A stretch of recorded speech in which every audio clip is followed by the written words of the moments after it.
Je suis toujours en direct du Grand Hôtel Intercontinental à Paris pour la 9e édition des Débats du Cercle et je suis en compagnie de Laure Lavorel, présidente du Cercle Montesquieu.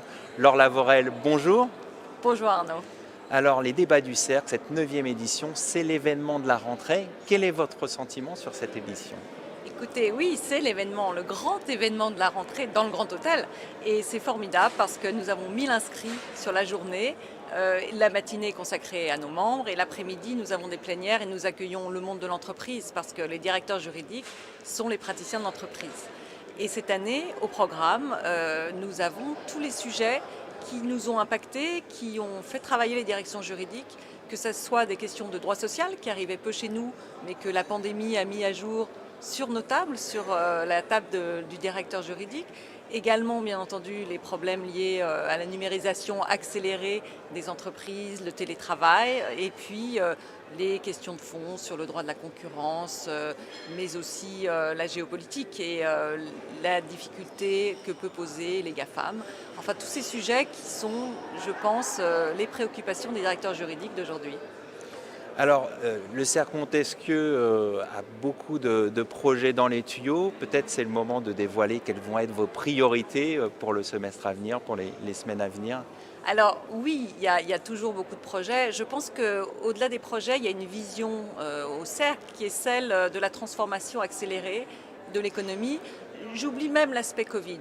La question est plutôt une difficulté aujourd'hui des entreprises à suivre et comprendre la réglementation qui s'accélère par domaine d'industrie, que ce soit dans l'énergie, que ce soit dans le domaine bancaire.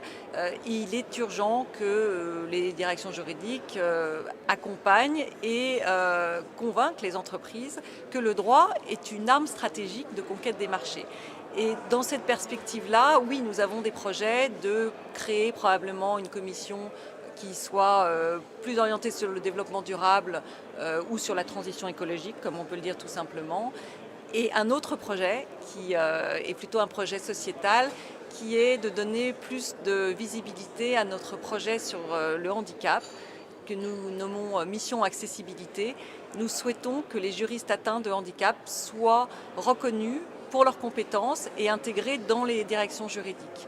Et pour faire un petit teasing, un grand événement aura lieu cet hiver, un événement festif qui nous permettra, sous la forme d'un bal de charité, de réunir les fonds nécessaires pour accompagner les startups qui souhaitent investir dans les outils permettant aux juristes de travailler sur les sujets qui sont ceux des directions juridiques. On va suivre tout ça de près. Peut-être un dernier mot.